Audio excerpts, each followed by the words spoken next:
ব্যাকগ্রাউন্ডের কনটেক্সটে। ঝাড়গ্রাম থেকে রাজেশ মাহাতোর অন্তর্ভুক্তি নিশ্চিত তুমি করতে পারো।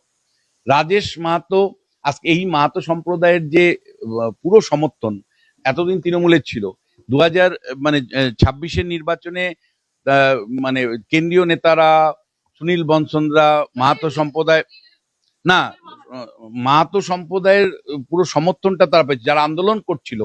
আর মানে এবং কেন্দ্রীয় সরকার মেনে নিল যে মাহাতোদেরকে আদিবাসী স্ট্যাটাস দেওয়া হবে, তাদের ল্যাঙ্গুয়েজকে অষ্টম তফসিলে অন্তর্ভুক্ত করা হবে।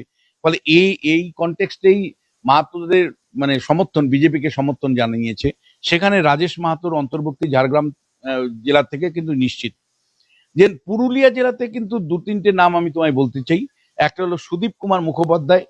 মনে রাখবে, তোমাকে তোমার দর্শকদের জন্য বলি যে দেশের যে আইন আছে তাতে মোট যারা এমএলএ সেই তার 15% কে নিয়ে 15%কে তুমি মন্ত্রিসভায় অন্তর্ভুক্ত করতে পারো। অর্থাৎ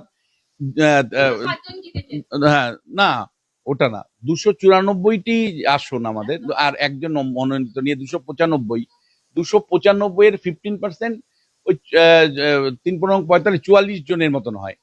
44 জনকে তুমি মন্ত্রিসভায় নিতে পারবে, তার বেশি নিতে পারবে না। এবং এখানে আমার 44 জনেরই নাম প্রস্তাব আমি রাখছি, সুদীপ কুমার মুখোপাধ্যায়। সুদীপ গতবারও জয়ী হয়েছিল, পুরুলিয়া থেকে জয়ী হয়েছিল, শহর পুরুলিয়া থেকে জয়ী হয়েছিল, তার সম্ভাবনা একটা আছে। এবং একই সাথে জয়পুর থেকে বিশ্বজিৎ মাহাতো, সম্ভাবনা উড়িয়ে দেওয়া যায় না। মনে রাখবে, এই মাহাতো সম্প্রদায়ের মধ্যে অজিত মাহাতো অ্যাকচুয়ালি এদের নেতা। অজিত মাহাতো বিজেপির সাথে যে চুক্তি হয়েছে সেই কনটেক্সটে মাহাতোদের ভাষার সংরক্ষণ করা, তাদের আদিবাসী স্ট্যাটাস দেওয়া, এইগুলো কিন্তু সমস্ত এই চুক্তির মধ্যে আছে। তার জন্যই মাহাতো কমিটি ভোট দিয়েছে। ফলে ওই জায়গা থেকে বিশ্বজিতের যুক্ত হওয়ার সম্ভাবনা আছে।